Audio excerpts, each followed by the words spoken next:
Warm welcome to each one of you to the next session of the online class. Last class we had discussed about the structure of the brain and its function. And we also discussed about the different endocrine glands present in our body, its secretion and function. Today we will be discussing about how nervous tissue cause action. How nervous tissue cause action.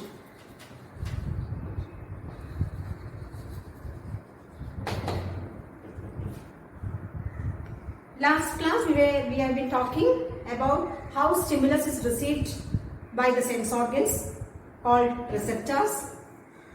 Sensory nerves are taking this information to the brain, how the processing takes place, and how the information or the response is carried by the motor nerves to the effectors, and how the organism is able to respond to stimulus. So today when we discuss about this, how nervous tissue, when it reaches the effectors, how are we able to respond? Effectors are usually muscles and glands. So these effectors, muscles and glands together help in response, in helping responding to the stimulus, muscles and glands. So how are we able to move the muscles? It has to move in order to respond. These muscles are made up of special proteins which are capable of rearranging themselves and changing their shape. So by rearranging themselves and changing the shape, they will be able to contract. By contracting and relaxing of the cells, the muscle cells will be able to move. Is it clear? So, the muscle cells are made up of special proteins which are capable of rearranging and also changing the shape. So, by rearranging themselves and changing the shape, we are able to respond to stimulus. Our muscle cells are able to move. That is the first topic. Next, we will be discussing about what will happen when adrenaline is secreted into the blood.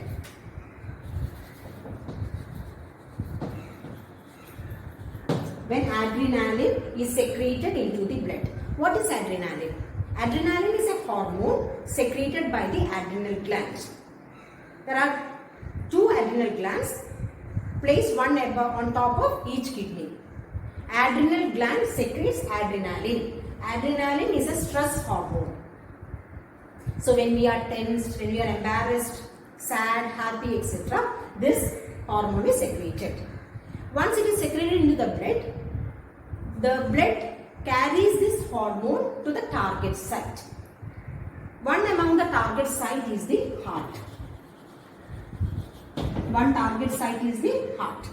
When the adrenaline hormone reaches the heart starts beating faster.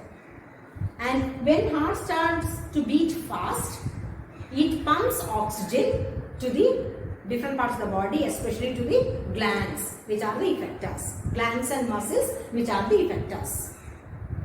At the same time, the blood supply to the digestive system and the skin gets reduced.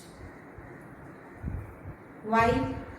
The blood vessels will be suppressed by the contraction of the muscles, and the supply to these organs, that is the skin and the digestive system, gets reduced, and this will be diverted to the muscles, and extra supply will be given to the muscles and oxygen will be supplied there.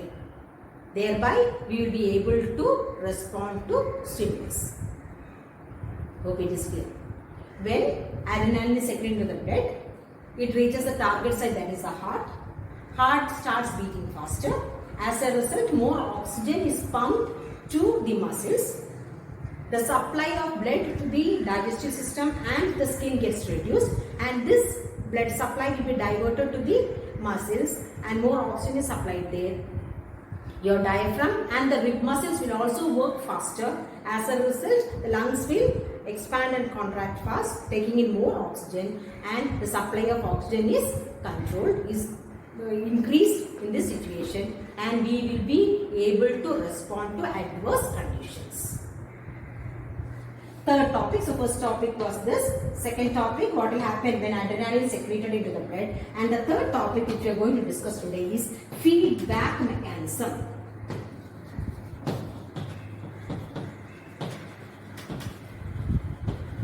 What are we going to discuss next? Feedback mechanism. This feedback mechanism is connected to the last session's topic, endocrine glands and functions. We had discussed about different endocrine glands, their secretion and function in the last class. So one thing what we all have to understand is, there is a self-control mechanism there. For example, if what is the main gland? What are the two glands in our brain? Hypothalamus and pituitary gland. Which is the master gland in our body? Pituitary gland. So for example, to explain feedback mechanism, I will explain with an example. For example, if the thyroxine hormone,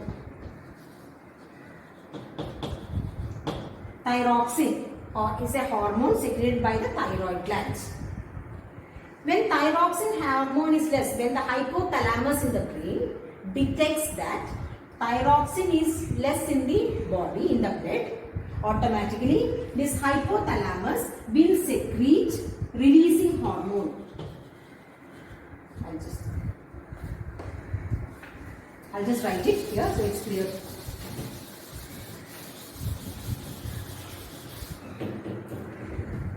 The hypothalamus gland in the brain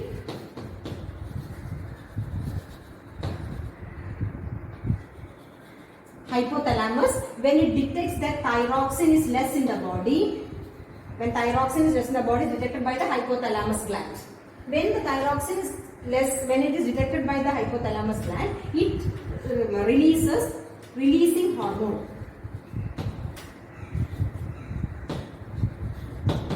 It produces releasing hormone. This releasing hormone will reach the pituitary gland.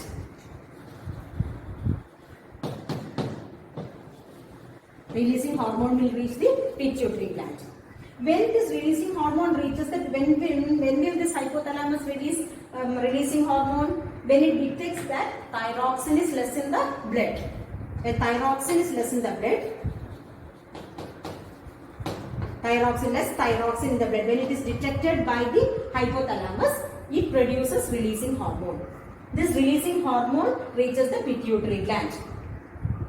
When it reaches the pituitary gland will produce thyroid stimulating hormone, TSH. Thyroid stimulating hormone.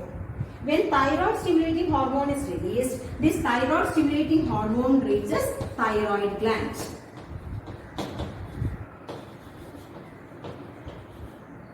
This thyroid stimulating hormone reaches thyroid gland. When it reaches the thyroid gland, automatically what will happen? Thyroid gland will produce thyroxine.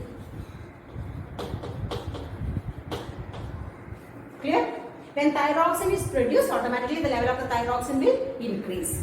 When the level of the thyroxine increases, what will happen here? Reverse action will take place. This increased thyroxine will reduce the TSH, releasing hormone. Clear? When this thyroxine level increases, this increased thyroxine will suppress the hypothalamus gland and it will stop producing releasing hormone. When releasing hormone is reduced, automatically pituitary gland will stop producing TSH, thyroid stimulating hormone. When thyroid stimulating hormone is reduced, what will happen? The next action is thyroid gland will reduce producing thyroxine. So, here thyroxine production will not exceed the limit, normal condition. So, next we will be going on to the next topic, that is coordination in plants. Hope the first part is clear to you.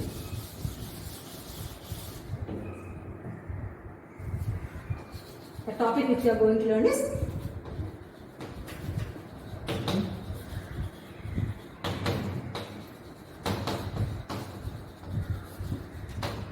coordination in plants.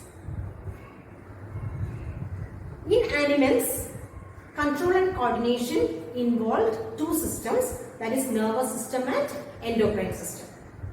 But plants, they do not have nervous system nor endocrine system.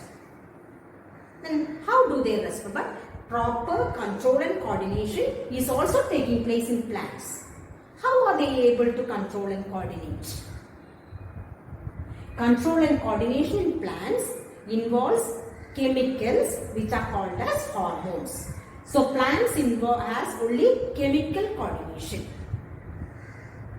How is coordination taking place in plants? It is with the help of hormones. Hormones that help in controlling and coordinating the plant movements is called as plant hormones or phytohormones.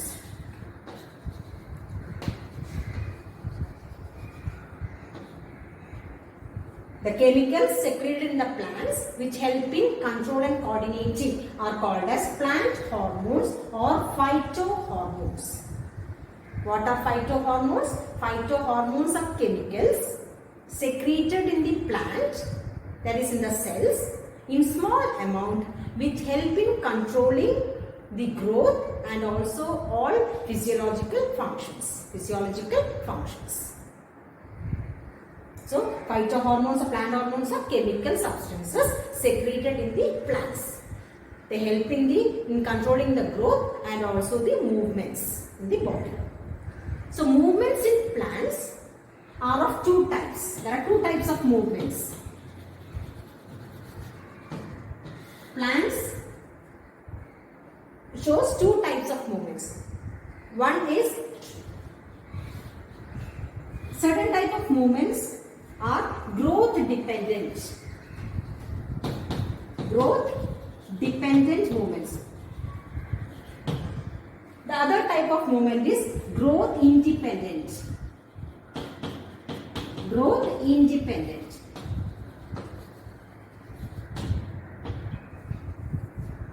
Movements in plants. Do plants move from one place to another? No.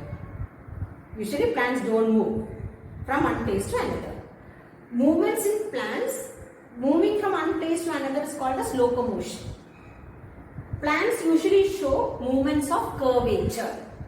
Which type of movement do plants show? Movement of curvature. Curving, by moving, growing. So there are two types of movements in plants. That is, some of the movements are growth dependent. Growth dependent. Some of the movements are growth independent. Dependent on growth, not dependent on growth. Growth dependent movements are usually tropic movements. Tropic movements, or it is called as tropisms. Tropic movements are called as tropism. Growth dependent movements are usually tropic movements. You would have heard about hydrotropism, phototropism, geotropism, chemotropism. So different types of tropisms. All the tropic movements are growth dependent. We will be discussing each one separately later. Growth independent means these movements do not depend on growth. All of you would have experienced touching a touch-me-not plant. When you touch a touch-me-not plant, the leaves will droop, will close. Is it depending on growth? No. So such movements are called as growth. Such movements we call it as growth independent. Independent on growth. They do not move by growing. All these tropic movements depends on growth. You would have seen a plant growing towards sunlight, roots growing downwards. All these are tropic movements. Let us now learn the different types of tropic movements and nastic movement with the help of a video. Plant movements. Different parts of the plants show movements in response to various external stimuli. Touch, light, gravity and water are the stimuli that trigger plant movements. Plant movements are of two types. First, tropic movement and second, nastic movement. Tropic movement. It is the movement of plant towards stimulus. If the growth is towards the direction of the stimulus, the tropism is referred to as positive.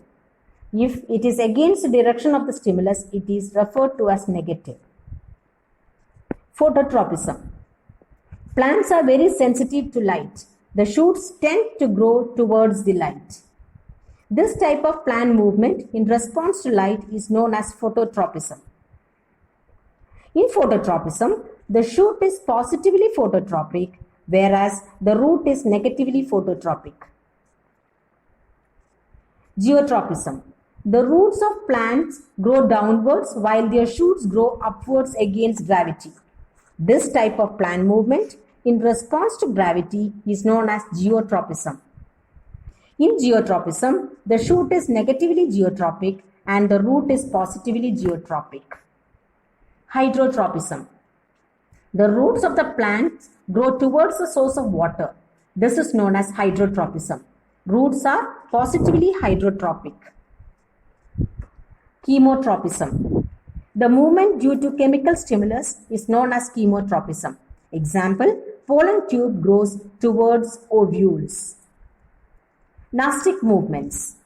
The folding of leaflets of sensitive plants like touch-me-not, the opening and closing of petals, the closing of picture of the insectivorous plants, etc. are the movements which are not dependent on growth. Now, I will explain how movement takes place in a touch-me-not plant. Touch-me-not plant responds to touch. Each leaf of the touch-me-not plant has a swollen base which is called as the pulvinus. When the leaf receives stimulus, it releases a hormone called turgorine which moves downwards to the base of the leaves, that is to the pulvinus.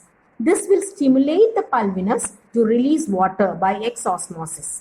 These cells are actually parenchymatous cells which are thin-walled. When the cells release water, the leaves will close. So you can see how the movement takes place without growth, depending on growth. After some time, we can see that the water moves downwards to the cells, that is through endosmosis, and the leaves will open. So movement is by electrical and chemical means. Next, let us see the role of auxin in phototropism.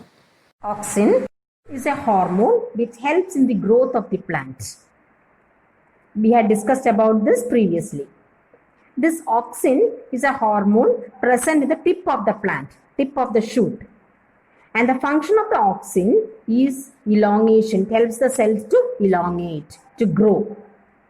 So the cells which are present in the shoot tip of the plant helps in the growth of the plant. So you can see in the tip, it is also present in the leaf tip, which helps in the growth of the leaves. Mainly it is concentrated in the tip of the plant, in the axial, in the terminal part of the plant, and it helps in the growth of the plant.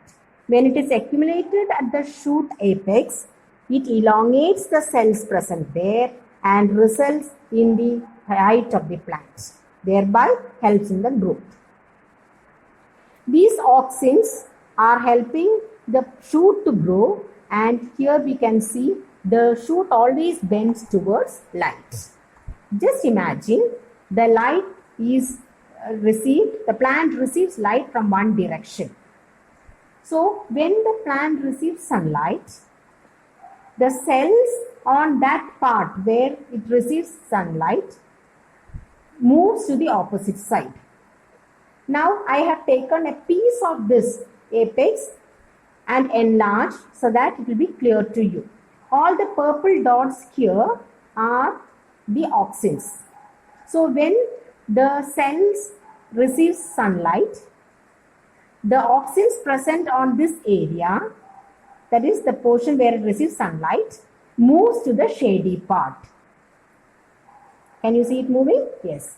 So the auxins are accumulated in the shady part now. So what happens? The cells here in the shady part grows faster, elongates, and the shady part will grow faster compared to the part which receives sunlight. So what is the net result? The shady part elongates, and as a result, the stem bends towards sunlight.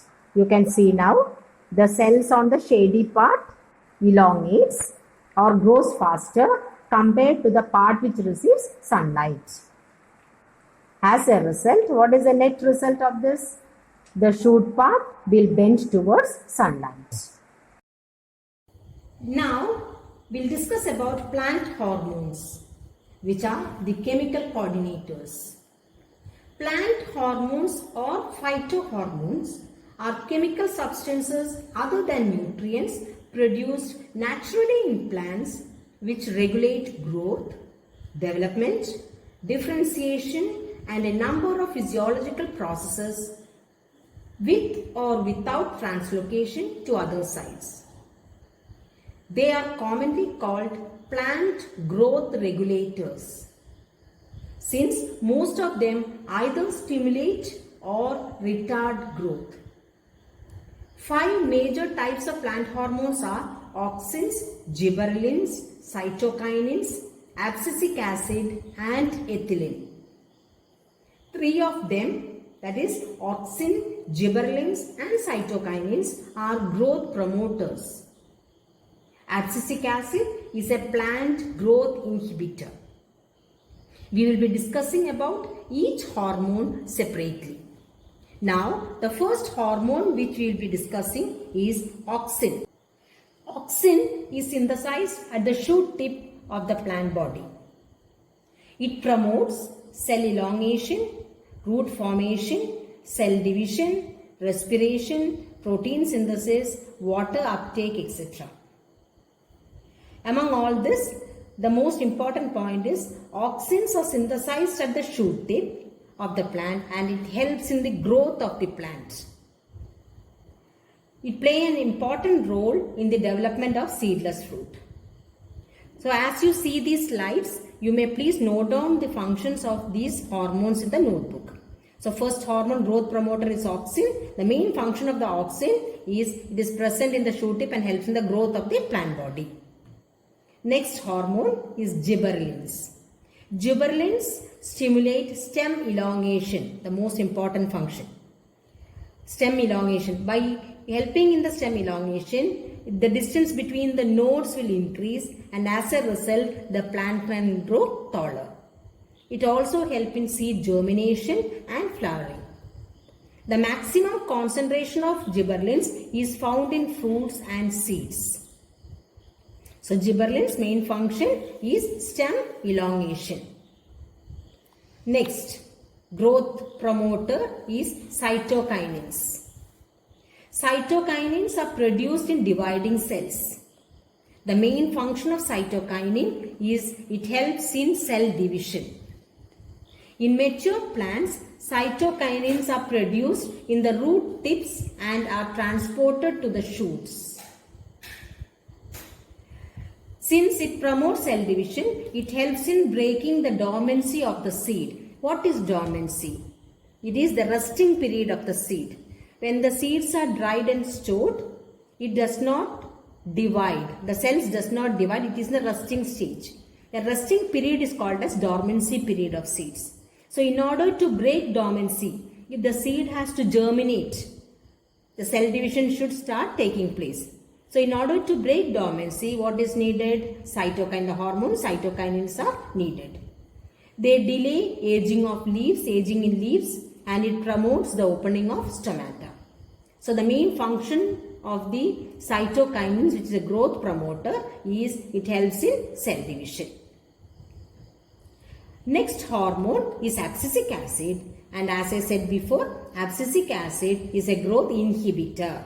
The word inhibitor means it reduces growth or inhibits growth. Is it essential? Is inhibition essential in plants? Of course, it is essential because only because of this abscisic acid or the growth inhibitor, the falling of leaves or wilting of leaves are taking place. Wilting of leaves is essential because only this will give a scope for the formation of fresh leaves. So reverses the growth promoting effects of the auxin and gibberellins. What is the function of auxin? It promotes growth, helping the growth of the plant. What is the function of gibberellins? It helps in stem elongation. What is the function of abscisic acid? It reverses. That means just does the opposite function. It does not help in the stops or inhibits the function of auxins and gibberellins, and as a result it results in wilting of leaves. It causes dormancy of seeds, tubes and bulbs. It promotes closing of stomata. Since it is promoting stomata, what happens? Indirectly it is actually affecting the growth of the plant. Stomata should be kept open in order to exchange gases and also for transpiration. So just imagine, if it is the stomata are closed, automatically the growth will be retarded and results in wilting of leaves. It is also responsible for the loss of RNA, proteins and chloroplasts. All this together results in the wilting of leaves. So the main function of the abscisic acid, which is a growth inhibitor, is wilting of leaves. So with that, we have come to the end of this chapter. I have given few previous year's questions in the worksheet. You may take down the questions and answer to those questions. And I also request you to complete all the question answers given after each topic and the end of the chapter. If you have any doubts related to those questions, you may please ask me. Before winding up, I will just show you, or we will just go at a glance through all the topics covered today. The topics which we discussed today are plant hormones or phytohormones. First one, auxins. The main function of auxin is it helps in growth of the plant. It is synthesized at the shoot tip. Next, gibberellins. The main function of gibberellin is stem elongation. Third, cytokinins. It is produced in dividing cells. It promotes cell division. Fourth, abscisic acid. It is a growth inhibitor. It results in wilting of leaves. Next, we discussed about movements in plants. The movements are of two types, growth dependent and growth independent. Growth dependent movements are of two types, tropic movements and nastic movements. Tropic movements are of different types. Phototropism, movement towards light. Geotropism, movement towards gravity.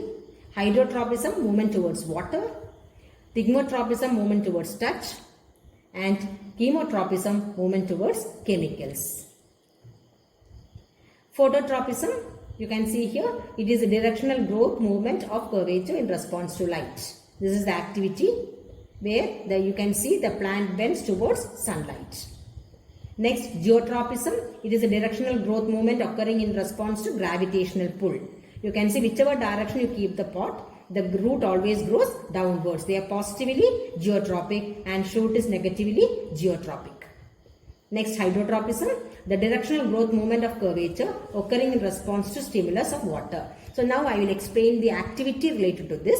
I had not explained in the previously when I explained the lesson topic. In order to find whether the root grows towards water, we have to take a sieve and put some sawdust or soil in it. Put the germinating seed, put the seeds inside it, sprinkle water, and the seeds will start germinating. Initially, when the seed germinates, we can see that the roots start growing downwards. It comes out of the seed.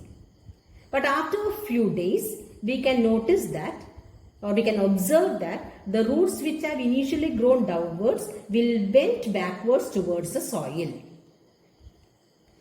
Have you guessed the reason? Yes. Initially the roots grew downwards because it is positively geotropic. Roots always grow towards gravitational pull. But the seed receives water from the sea where the soil is put. So the roots, in search of water, they grow backwards into the soil. From this activity, we can clearly understand that the attraction of the affinity towards water is more than the affinity towards gravity. The attraction towards water is more than the attraction towards gravity. Hope it is clear to you. This is the activity often asked for the exam. Next, thigmotropism. It is a directional growth movement of curvature occurring in response to stimulus of contact. Here you can see clearly how the tendrils move around the support. This is a support. How it is coiling around the support and growing. So it is a movement of curvature with respect to touch. Next, chemotropism. Chemotropism is the directional growth movement of curvature occurring in response to chemical stimulus. Here in this picture you can see how the pollen grains, these are the pollen grains.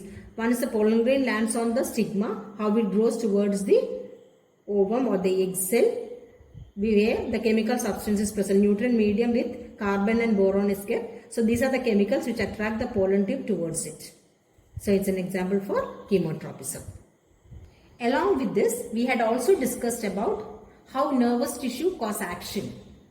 Second, what happens when adrenaline is secreted into the blood, and also the feedback mechanism, which is an important question.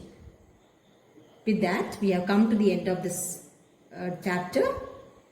Learn properly, answer to all the questions, and be thorough with the topic. It's an important topic for the board exam. Thank you.